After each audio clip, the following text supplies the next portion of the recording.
Not too many years ago, before the advent of the recovery room, the expression the operation was a success, but the patient died was common, and unfortunately true.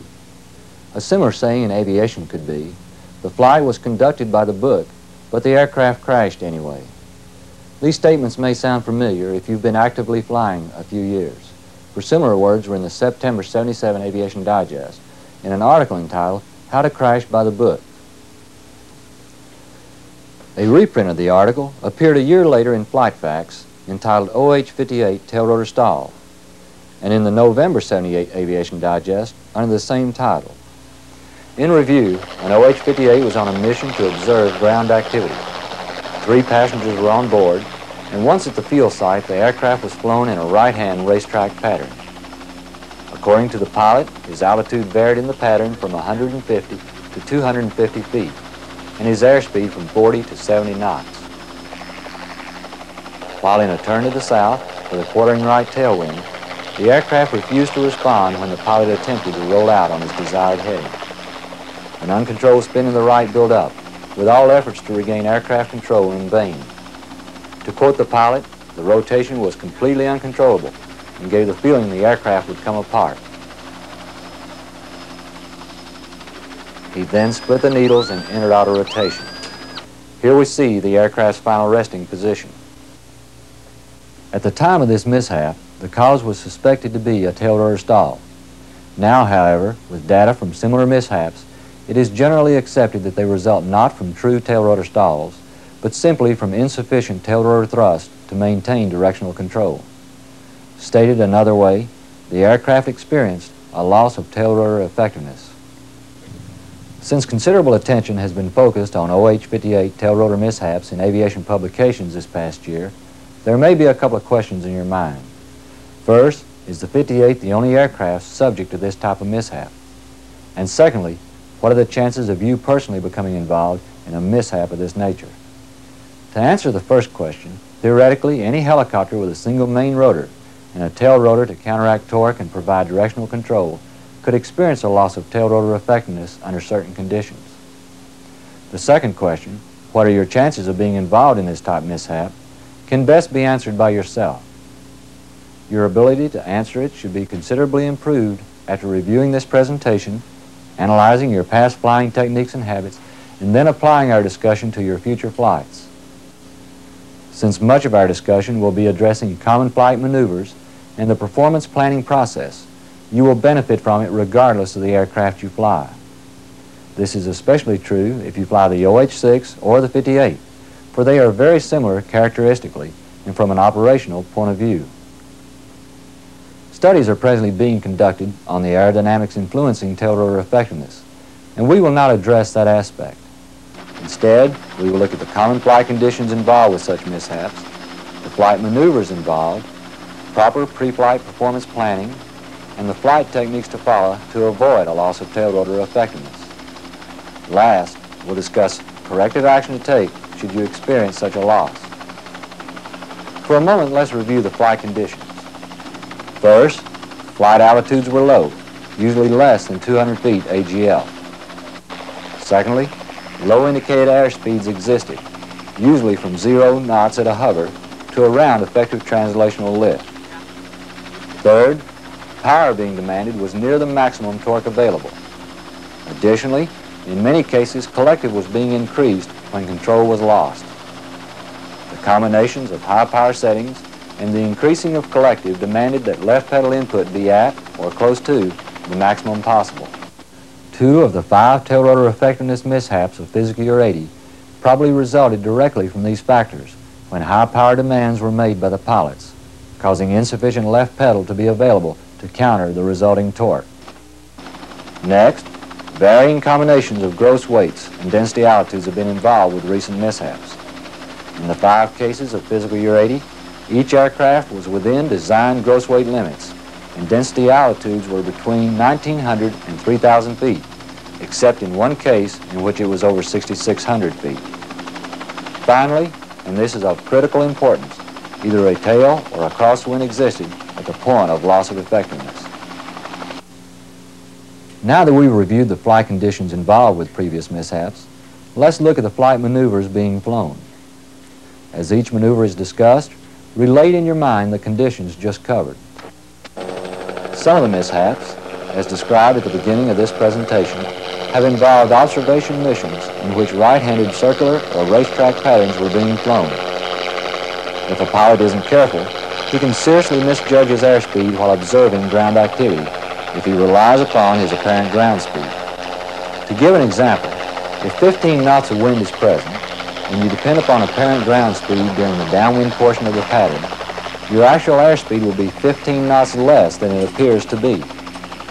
This fact really should not become a consideration unless NOE or terrain flight is being conducted, for during normal cruise flight, your airspeed should not be allowed to decrease below the minimum autorotative rate of descent speed for your aircraft. A guard mishap in 1979 involved two of the maneuvers associated with loss of tail rotor effectiveness mishaps. First, a max performance takeoff and a right downwind turn at low airspeed. The turn to downwind becomes even more critical when approaching the point of translational lift, where more power may be required to prevent a loss of altitude. Another situation involved with previous mishaps has been during steep approaches, primarily when power was being increased to terminate them.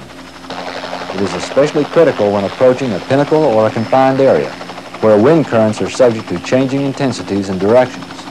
If power and left pedal requirements are close to the maximum available, the approach should be terminated to the ground if possible and not to a hover. The fifth maneuver involved has been when a pilot decided to abort an approach and started a go-around after airspeed had decreased below effective translational lift. As power was applied and the aircraft nosed over to accelerate, a spin to the right began. In such a situation, the pilot becomes involved in an out-of-ground effect hover, requiring additional power and left pedal input. To avoid this, the decision to make a go-around should be made prior to losing effective translational lift or before descending below any barriers present. A last category, which encompasses a multitude of situations, is any zero or low airspeed maneuvering, such as during NOE flight or an out-of-ground effect hover. If power requirements or left pedal inputs are near max available, the left pedal turn should be made whenever tactical or operational conditions permit. You should also avoid steep cyclic turns, which would require additional power to maintain altitude or airspeed. Now that we've reviewed the maneuvers, we can see how the common flight conditions come into play. Each of them involves flight at low airspeeds and low altitudes, and close to maximum power may be required to perform them. Additionally, and very importantly, an increase in collective is made at some point to affect either airspeed or altitude, with an accompanying increase of left pedal. Lastly, with almost every mishap, either a cross or tailwind was present. You may now be wondering if you can safely fly at all without getting into trouble. The answer to that is an unqualified yes, as long as you properly plan your flights and then fly your plans. Anytime you are assigned a mission, certain performance planning should be made to ensure that sufficient power and tail rotor effectiveness are available to safely complete the mission. If you find that either insufficient power is available or that directional control is marginal, action must be taken to reduce the aircraft's weight, avoid flight under the conditions that would jeopardize safe flight, or else determine that the mission cannot be completed under the circumstances. A pilot is asking for trouble if he fails to consider the possible flight conditions of a mission and then completes thorough pre-flight planning. As an example, a pilot has an early morning mission involving only one passenger. At takeoff, the temperature is cool and winds are calm. The aircraft is within a large clear area and minimum power is required for the takeoff and climb out. 3 hours later, however, the temperature has increased 20 degrees, 15 knots of wind is present, and 3 passengers are on board for the final flight of the day. If thorough flight planning was not accomplished prior to the first flight of the mission, or now before takeoff with 3 passengers, the pilot is stacking the deck against himself. Thorough pre-flight planning, if for no other reason, would be required simply from a professionalism point of view. Operators' manuals, however, direct that planning be accomplished and that a performance planning card be filled out for use in completing the flight plan and for reference throughout the mission. Additionally, paragraph 4-1 of 95-1 states that pre-flight action will include an evaluation of performance data. Lastly, each new aircrew training manual contains a revised performance planning card and directs the completion of it. Thus, thorough pre-flight planning is required not only by professionalism, but by each operator's manual, by AR 95-1, and by the ATMs. For the next few minutes, we'll go through the planning sequence and complete the mandatory entries on the performance planning card for a takeoff. Although we will use the card from the observation helicopter ATM, its format is the same for all helicopters. The only differences are in the margin information. Our planning will be for an OH-58A mission, but similar performance charts are in each Dash 10, and the planning process is basically the same for all aircraft. First, we'll fill out the top blocks on atmospheric and aircraft loading conditions. Our pressure altitude and free air temperature can be obtained from a weather briefing or from our aircraft's instruments. By dialing in 29.92 on our altimeter, our pressure altitude will be indicated, and our FAT gauge would, of course, provide our temperature. We'll use 2,000 feet and 15 degrees. From our 365F form and our known mission loading, we figure our gross weight at 2,600 pounds. The calibration factor block doesn't apply to the 58, and we plan for 450 pounds of fuel after run-up. Going on down the card, our mandatory blocks include our maximum torque available, our torque available for continuous operations, our predicted hover torque, and if we have sufficient tail rotor effectiveness with the winds expected during our mission. These are the only mandatory blocks for normal flight operations. For NOE flight, or for other flight operations requiring an OGE hover capability, we would also determine our torque required to hover out of ground effect and our maximum allowable gross weight. As shown in the margin of the card, we use figure 7-3 to determine our first entry, max torque available. We'll be using sheet 1 of 4, engine de-ice and heater off, but be sure to use a chart applicable to your aircraft's configuration. Also realize that the charts we'll be using apply only to the A-Series OH-58, but similar charts are found in other aircraft Dash 10s. The planning process is also basically the same for other aircraft. We enter pressure altitude at 2,000 feet and move right to the 15-degree point. Coming down the chart, we find 80 psi to be our calibrated torque, which is also our indicated torque. Since 80 is in the yellow area, we can operate no more than 5 minutes at that power setting because of a transmission limitation. Our max torque available for 30 minutes becomes 79 due to a restriction of operating in the yellow arc of the TOT gauge for a maximum of 30 minutes. We would enter 80 and 79 psi on our performance planning card as indicated here. Next on the card is max torque available for continuous operations. We go to figure 7-4, and we'll again use sheet 1 for engine de-ice and heater off. Again entering at 2,000 feet pressure altitude, we move right to 15 degrees. Coming down the chart, we find 66.5 psi to be our maximum torque available. Since this is our maximum torque available for continuous operations, we would not round up, but would round down to 66 psi. Enter 66 on the card. Now that we have our 3 maximum torque available figures, just what do they represent, and how important is it that we don't exceed them? Well, they are all based on TOT restrictions, along with a transmission limitation on our 5-minute value.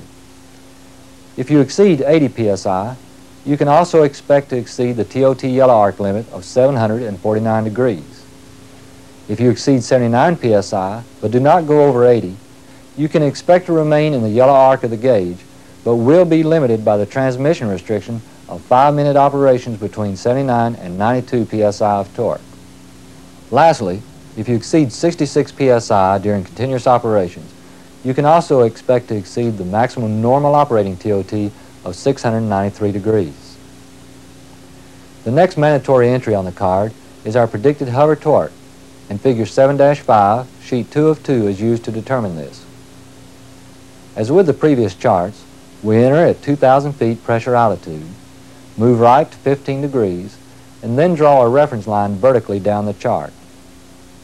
Next, a line is drawn horizontally from the intersection of our vertical reference line and the 2,600 pound gross weight curve to the 4-foot skid height line. Again, coming down the chart, our predicted 4-foot hover torque is found to be 54 psi. We now have all of the mandatory power entries for the departure portion of our planning card if NOE flight is not a consideration. But let's also determine our hover out-of-ground effect torque and our max allowable gross weight for an NOE mission. OGE hover torque is found simply by extending our 2,600 pound gross weight line over to the 50-foot skid height line and coming down as we did for our 4-foot hover. We find 62 pounds of torque required to hover out of ground effect. Entering 62 on our card, we see that it is less than the 3 previously determined torque values, and we can expect to hover OGE at our gross weight of 2,600 pounds.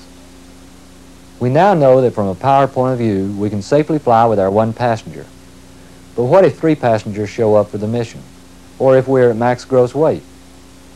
To answer this, we'll determine from the chart our maximum allowable gross weight. There are actually 2 ways of determining this. In the first method, we enter the chart at our max torque available of 79 psi. We move up to the 50-foot OGE line and then right to intercept the reference line. This intercept point may be referred to as our performance limit, and since it is above the 3,000 pound curve, we can expect to hover out of ground effect with 3 passengers or at max gross weight with our expected takeoff conditions. A second method is to draw a line from the 3,000 pound curve over to the 50-foot OGE line and then down to read 74 psi. Since this is less than our 30-minute torque limit of 79, we can again expect to hover OGE at max gross weight. Enter the figure 3,000 on your planning card. We have just recorded torque values for our first takeoff conditions of 2,000 feet and 15 degrees. And new computations would have to be completed for later flights if the variables have changed significantly. TC1-10 indicates that new values should be determined if temperature changes by 5 degrees or if pressure altitude changes by 500 feet. If you wanted to examine torque values for later in your mission, now, before your first takeoff, you could go through the planning process using expected maximum pressure altitude and temperature figures. That method would not be as exacting as when you use known figures, but would give you an idea of your aircraft's capabilities for later flights. Only 1 mandatory entry in our departure block now remains to be completed, and it is whether or not a safe pedal margin will exist under our planned flight conditions. Stated another way, will tail rotor authority with a 10% margin of safety remaining be available?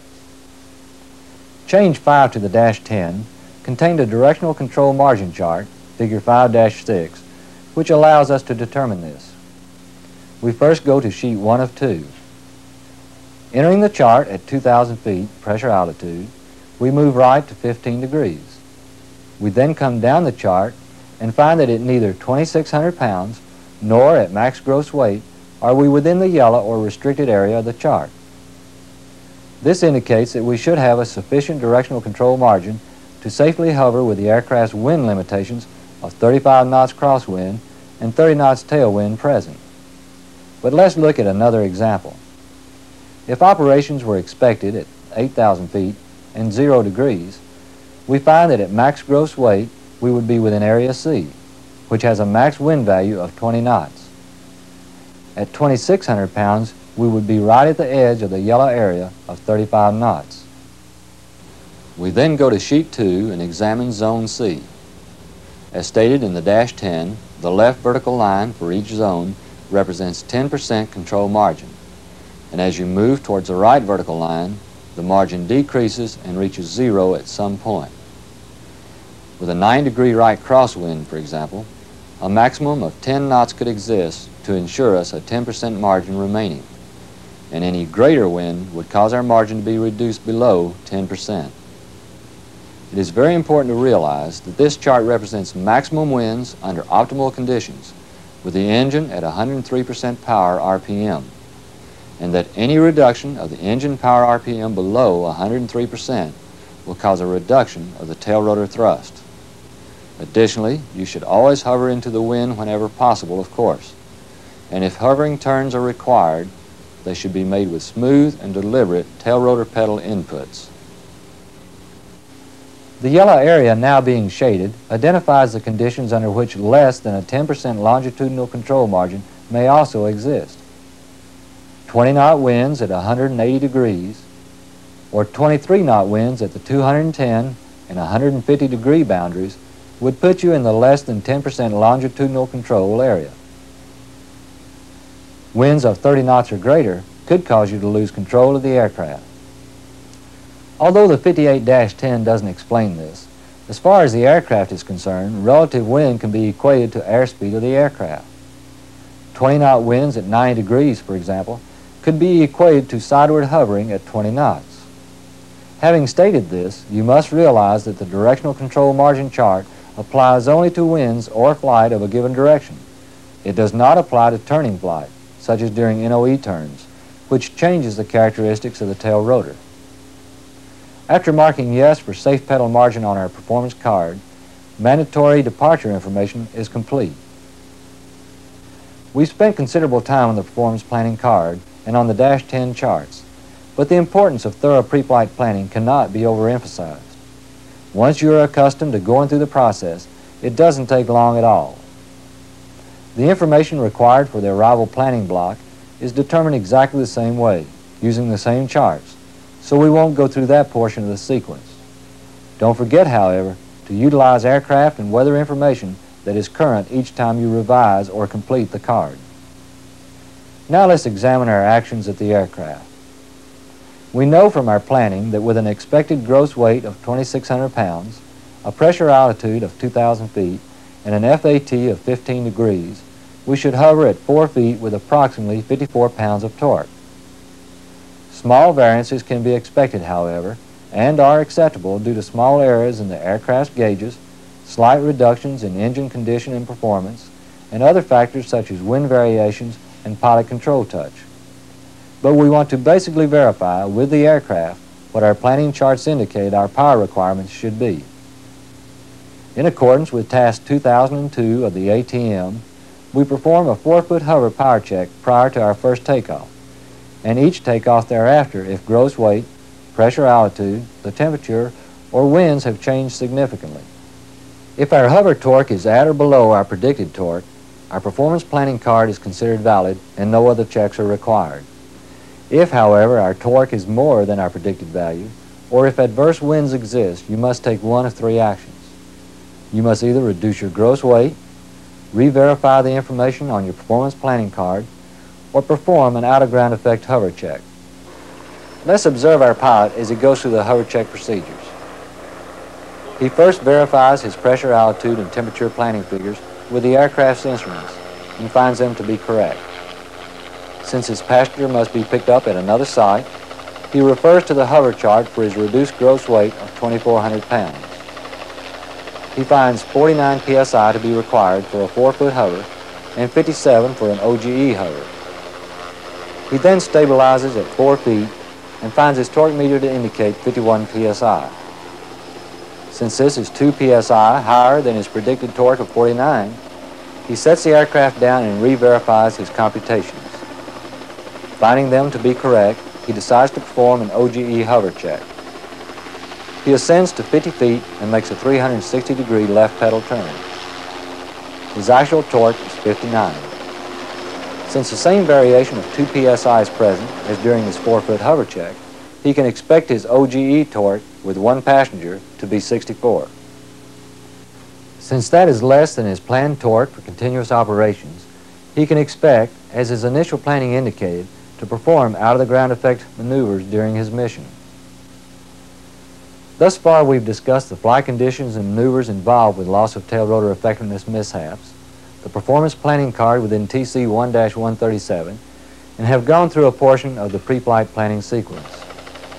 We have also observed a pilot going through the hover checks required by the observation helicopter ATM. Although proper completion of the pre-flight planning process and performance of the hover checks can certainly reduce your chances of becoming involved in a loss of tail rotor effectiveness mishap, there are additional factors which can have a significant bearing on the tail rotor's effectiveness. The first involves aircraft maintenance. In a guard loss of tail rotor effectiveness mishap, tail rotor rigging was found to be incorrect, causing less than designed tail rotor thrust to be available with full left pedal applied. As a result, a one-time inspection of all OH-58s was directed, with numerous aircraft's rigging found to be improper. Considerable attention was given the problem in the maintenance system, and maintenance instructions are now very specific concerning the rigging process and the final checks to be made to verify correct rigging. The second factor involves you directly, the pilot of the aircraft. The terms pilot technique, pilot proficiency, control touch, and professionalism all could be used to describe what I'm speaking of. Remembering our previous discussion of maximum torques, I stated that the pilot could expect to hover OGE under the conditions. The charts usually reflect performance expected under no wind conditions, when the aircraft and its systems are operating at optimum levels, and when a pilot exercises proper flight techniques. If you're flying at 40 knots NOE at maximum gross weight and suddenly flare the aircraft to perform a quick stop with no regard for torque, TOT, or the existing winds, you're asking for trouble. If, however, proper flight techniques are followed, the aircraft's capabilities recognized, and appropriate attention given to the power instruments, you should be able to safely perform your mission. It's really a matter of getting back to the basics, flying like you did in the pattern in flight school. Your flying was precise then, and it should be now, even though you may have 10 years experience and over 3,000 hours. Having thoroughly completed pre-flight performance planning on the ground, there are several important considerations you must be constantly aware of in the air. The first is, what are the winds and where are they relative to my aircraft? Secondly, what are my aircraft's capabilities? And lastly, what are my capabilities? We have thoroughly discussed the first two considerations, but the last one is also extremely important, and one which requires professionalism to answer honestly. In your past experience, you probably remember a fellow pilot who could take off at max gross weight in a certain aircraft when no one else could, or who could easily hover out of revetment under certain wind conditions when other pilots would have difficulty. The important point here is that all of us have a certain level of proficiency and capability, and we must recognize that level and plan our flying accordingly. We have covered a lot of ground in this presentation, and now only a couple of points remain to be addressed. The first is, how do I recognize when I'm getting close to a loss of tail rotor effectiveness? We answered this question in part when we covered the flight conditions and maneuvers involved at the beginning of the presentation. But going a bit further, any time that your aircraft requires close to or max left pedal to maintain directional control, the possibility of a loss of effectiveness exists. The only additional factor required to cause a loss might be the reduction of your airspeed, the turning of the aircraft's tail into the wind, the demanding of additional power, or the inadvertent input of right pedal pressure. Even without the introduction of one of these factors, if the nose of the aircraft begins turning to the right and additional left pedal fails to stop the turn, a loss of effectiveness has occurred. The question now, of course, is, what action should you take to correct the situation? Should you indeed experience such a loss? As change 8 to the A Model-10 indicates, there is no one pat answer, for your corrective action depends upon your height above the terrain and the altitude available at the time. If you should indeed experience a loss of effectiveness, you would reduce collective, as altitude permits, to decrease the torque effect of the main rotor, and simultaneously reduce your left pedal input. Then, as the aircraft turns into the wind, apply forward cyclic to accelerate through effective translational lift. At this same time, increase collective pitch and apply pedal as required for control and trim purposes. Now let's go through the steps once again and observe our actions in the cockpit. First, you would reduce collective, as altitude permits, to decrease the torque effect of the main rotor, and simultaneously reduce your left pedal input. Then, as the aircraft turns into the wind, apply forward cyclic to accelerate through effective translational lift. At this same time, increase collective pitch and apply pedal as required for control and trim purposes. If the spin cannot be corrected using these actions, then an auto rotation may be your only solution.